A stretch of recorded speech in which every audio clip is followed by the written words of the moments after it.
जय जिनेन्द्र। एक बार फिर से आप सभी का स्वागत करती हूँ मैं छाया यादव आपके पसंदीदा कार्यक्रम जैन वास्तु रहस्य में। और दोस्तों, आप सभी जानते हैं कि वास्तु का हमारे जीवन में विशेष महत्व होता है और इसी पर अक्सर हमारे साथ मौजूद रहते हैं स्टूडियो में विश्वविख्यात वास्तुविद डॉक्टर राजेंद्र जैन जी, जो कि आज हमारे बीच मौजूद हैं और वो आपके तमाम विषयों पर जानकारी लेकर आए हैं जो आपके लिए बहुत ही महत्वपूर्ण है। हमारे कई सारे दर्शक ऐसे हैं जिन्हें व्यापार में कई बार नुकसान भी होता है और कई बार फायदा भी होता है। ऐसे में तमाम तरह की भ्रांतियां उनके मन में होती हैं और सबसे बड़ी भ्रांति ये होती है कि टी, आखिर ये टी है क्या, ये नुकसानदायक है या फिर इससे फ़ायदा होता है। कई सारे सवालों का जवाब देने के लिए हमारे साथ मौजूद हैं विख्यात वास्तुविद डॉक्टर राजेंद्र जैन जी। डॉक्टर साहब, सबसे पहले तो आपका स्वागत है और टी विषय के बारे में आप हमारे दर्शकों को बताएं। टी यानी कि दिशाशूल। जी जब कोई भी सड़क जहां एंड हो रही हो वहां पर कोई व्यापारिक प्रतिष्ठान अथवा वहां पर कोई निवास बना दिया जाता है, उसे टी कहते हैं। लेकिन टी को लेकर के हमारे लोगों में तरह तरह की भ्रांतियां हैं। हर टी खराब कदापि होती नहीं है, पहली बात तो ये है। जी मैंने भारत में कम से कम 1000 केस स्टडी टी को लेकर के की है और उन स्थानों पर भी गया हूं जहां टी पर निर्मित, यदि भारत के बहुत सारे मंदिर को देखा जाए जी जो कि गिनीज बुक में अपना भारत में भी सबसे टॉप पे आते हैं, जी उन मंदिर सारे के सारे मंदिर टी पे बने हुए हैं। यानी कि सामने से रोड आती है, आपने देखे होंगे कितने हाँ। विशाल मंदिर, चाहे तिरुपति बालाजी का मंदिर हो, वह सामने से रोड आ रही है। कितने मंदिर ऐसे हैं जो टी पर बने हुए हैं। तो यानी कि टी पर विचार किया जाए कि टी क्या खराब होती है? जी नहीं, टी खराब नहीं होती है। हर दिशा विदिशा के टी के अनुसार फल होते हैं। जिस तरह से उत्तर दिशा, पूरब दिशा, ईशान दिशा की टी कदापि खराब नहीं होती। जैसे इंदौर में कुछ टी पर बहुत अच्छी दुकानें बहुत बढ़िया चलती हैं। राजबाड़ा में जब एक दुकान को मैंने देखा कि वह शुद्ध टी पे बनी हुई थी और ईस्ट फेसिंग थी और ईशान पर कुछ टी बन रही थी, वह दुकान पर लाइन लगी रहती है, सबसे ज़्यादा चलती है। जी जी मैंने उससे पूछा कि आपने कितने वर्ष से ये कार्य कर रहे हैं। उसने बोला कि मैं करीब करीब मेरे 35-40 वर्ष की ये पीढ़ी है और इसमें हमारे फोर फादर सभी लोग इस पर बैठते रहे। कभी कैसा लगा? बोले बहुत बढ़िया, हमारा बिजनेस चल रहा, कोई दिक्कत नहीं। तो मैं दर्शकों, आज मैं इस भ्रम को आपको पर्दाफाश कर देना चाहता हूँ कि दक्षिण की टी, नैऋत्य दिशा की टी, आग्नेय दिशा की टी, पश्चिम दिशा की टी, वायव्य दिशा की टी, वायव्य विदिशा की टी, यह सिर्फ घातक होती हैं। उत्तर की टी, पूरब की टी और ईशान की टी कदापि घातक नहीं होती है, वह शुभ परिणाम देती है। लेकिन टी आपको देखना पड़ेगी राजमार्ग की टी है या डिपेंड क्या टी है क्या। आखिर जब कोई भी व्यक्ति या वाहन जब रोड पर चलता है और जब वह पीछे से carbon dioxide, sulphur dioxide, carbon monoxide, विषैली गैसें छोड़ता है, तो जो भी इमारत या जो भी भवन या जो भी व्यापारिक प्रतिष्ठान निर्मित होता है, उसके ऊपर पूरा प्रकोप उस पर पड़ता आ जाता है। क्योंकि यदि आगे रास्ता होगा तो एग्जॉस्ट पाषाण हो जाएगी, तो सीधा सीधा उसके ऊपर प्रभाव पड़ेगा। तो टी का प्रभाव दो चीज़ों का, एक तो पड़ता है सूर्य की किरणों का। जब दोपहर के बाद इंफ्रारेड आती हैं तो इंफ्रारेड साउथ वेस्ट में इंफ्रारेड आएंगी तो उस पूरी की पूरी किरणें वह साउथ वेस्ट की बिल्डिंग पे रुक जाएंगी या साउथ वेस्ट वाली फैक्ट्री पे रुक जाएंगी, जिससे कि वह प्रकोपित हो जाएगी। अक्सर मैंने देखा है साउथ की या साउथ ईस्ट की टी 12 वर्ष के बाद कंगाल बना देती है। इसलिए कभी भी इन टी पर नहीं आप व्यापार करें, न निवास करें, बल्कि जानलेवा भी बन जाती है। नैऋत्य कोण की टी आपके गृह स्वामी के लिए घातक बन जाती है या लंबी बीमारी का शिकार करा देती है।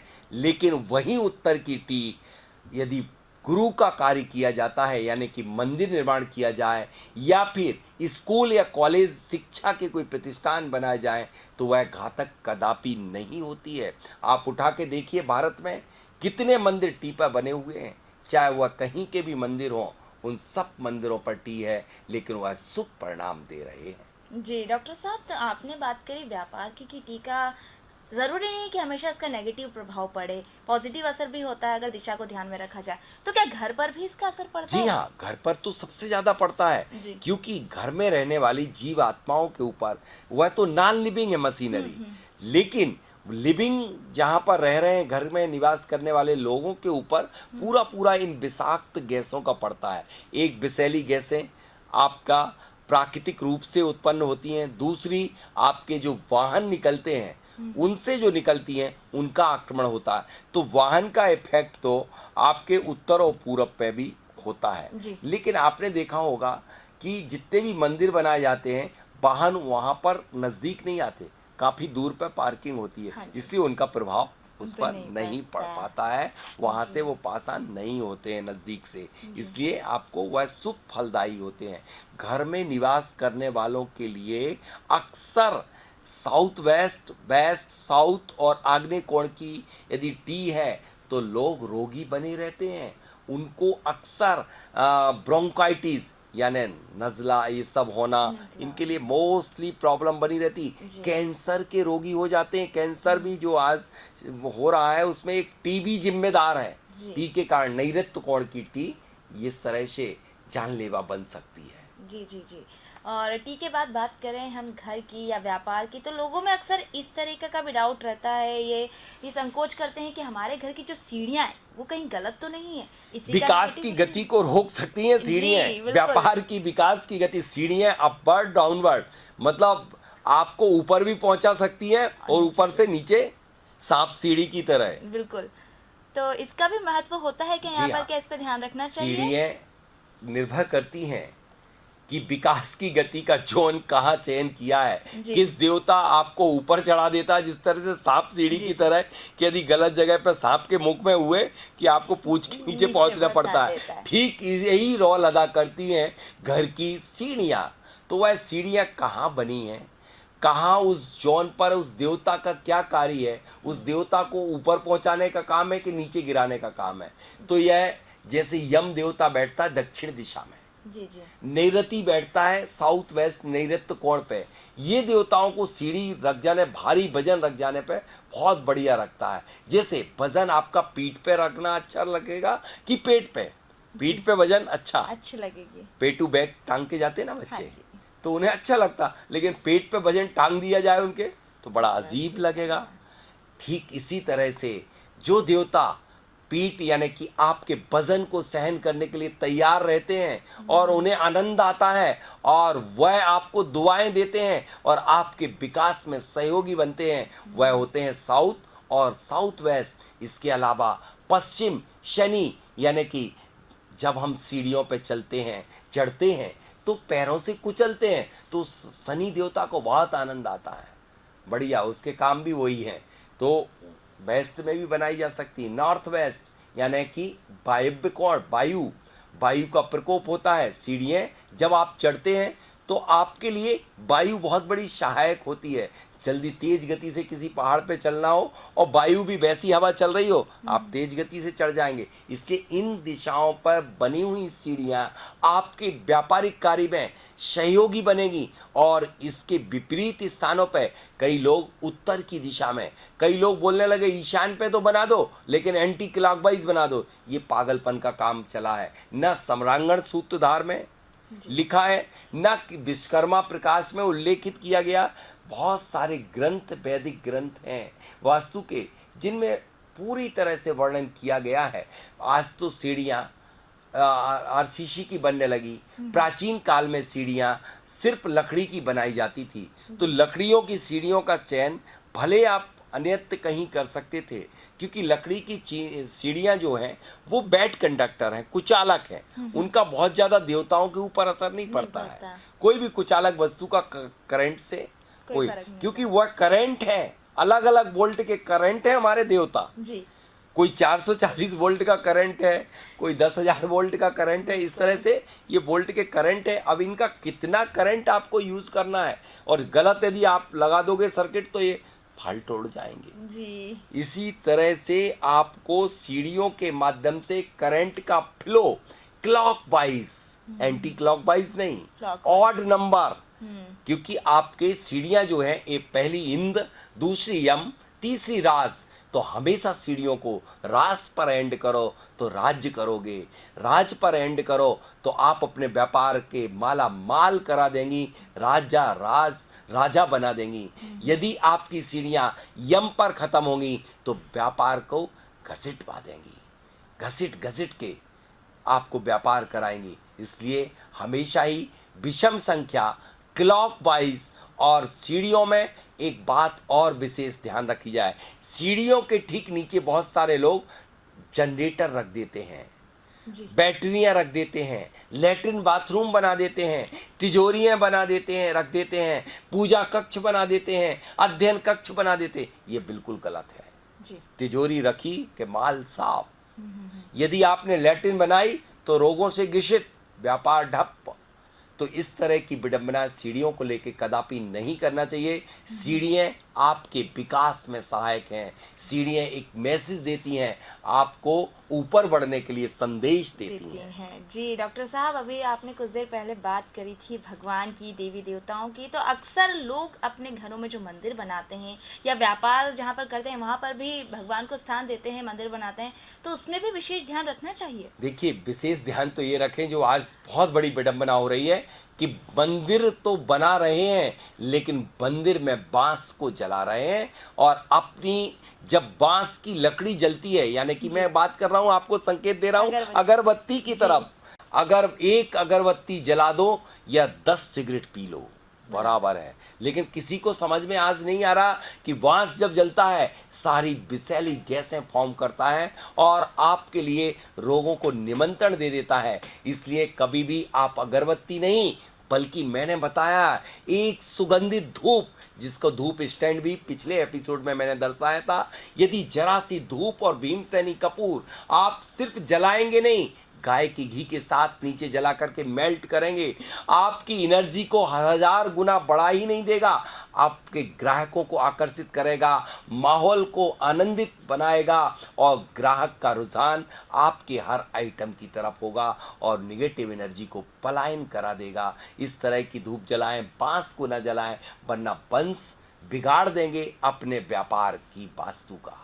जी डॉक्टर साहब, बहुत अच्छी बात बताई, लेकिन यहाँ पर हम जानना चाहेंगे कि हमारे कई सारे दर्शक होंगे जिन्हें ये पता नहीं होगा कि मंदिर को किस दिशा में रखना चाहिए। मंदिर आपका ईशान में तो रखा जाता है, लेकिन मंदिर का अभिप्राय है कि व्यापार में यदि मंदिर रख रहे हैं तो एक व्यापार का संकल्पित कलश जी, जो स्टेबिलिटी का है, पीला कपड़ा लपेटा हुआ ईशान पे, कई लोग लाल कपड़ा लपेट रहे हैं, सड़ा नारियल रख लेने से भी बहुत निगेटिविटी आ जाती है। इसलिए नारियल कुछ समय समय पर बदलते रहना चाहिए, सामग्री को बदलते रहना चाहिए, सामग्री में जरा सी 0.01% मरकरी डाल देना चाहिए, जिससे 100 वर्ष तक एक भी कीड़ा नहीं लगेगा। इसलिए कलश पूरा भर के रखना चाहिए, और कलश कभी भी जो रखा जाए, यदि व्यापार को बहुत बढ़िया चाहते हैं तो आप कलश रखें चांदी का कलश, चांदी का ईशान कोण में रखें।